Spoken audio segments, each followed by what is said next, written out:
Welcome back to Zenstructions, where we explore the spiritual architecture of existence.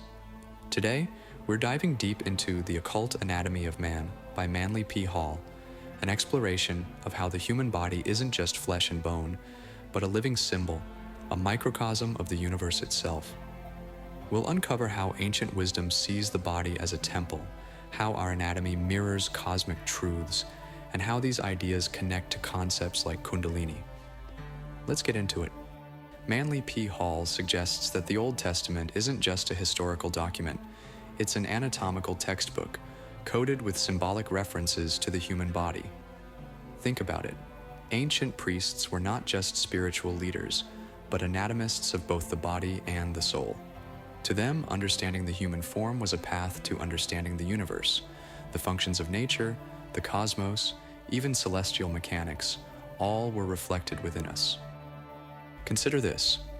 When we read about Christ and the 12 disciples, could this be an allegory for the sun and the 12 signs of the zodiac? Or perhaps the 12 cranial nerves or brain convolutions? Scripture, in this view, isn't literal history. It's perpetual history, a symbolic map of the inner and outer worlds. Symbolism isn't just confined to religious texts. Look around at ancient architecture, sacred art, and even mythological stories from different cultures. There's a recurring theme, a universal language hidden in plain sight, speaking of the same truths. The human body is both the subject and the key to deciphering this cosmic code. Hall speaks of the human body as divided into 3 realms: heaven, earth, and hell. But this isn't about afterlife destinations. Heaven is the brain, the seat of divine thought.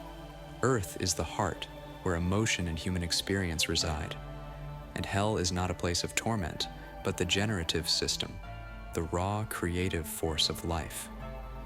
The spine, often called the ladder to heaven, connects these realms. Its 33 vertebrae mirror the 33 degrees of Masonry, and even the 33 years of Christ's life. The sacred rivers in world religions, symbolic of the spinal canal through which our life force flows. The manna from heaven, a metaphor for cerebrospinal fluid descending to nourish the body.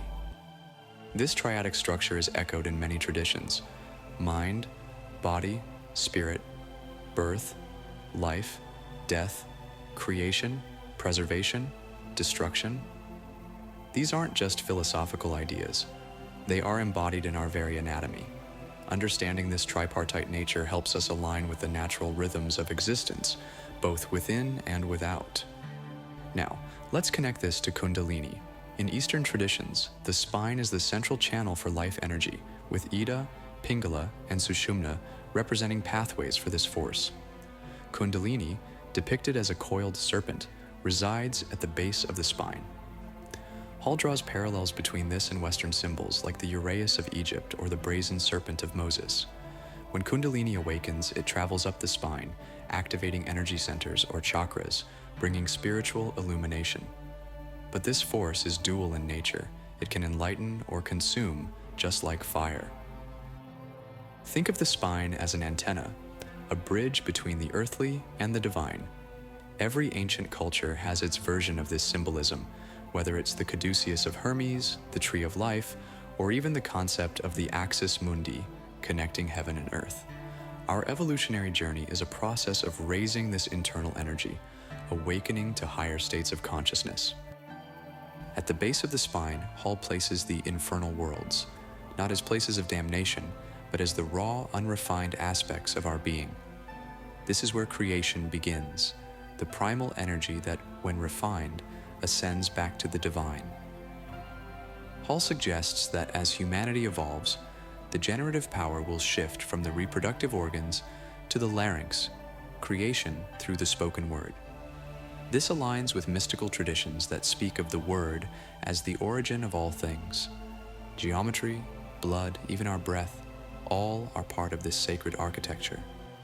So, what does this all mean for us? The human body isn't just a vessel, it's a temple, a universe in microcosm. Understanding it from an occult perspective reveals that salvation, enlightenment, or whatever name we give to ultimate knowledge, is not found somewhere out there. It's within, in the breath, the blood, the bones, and the silent spaces between our thoughts.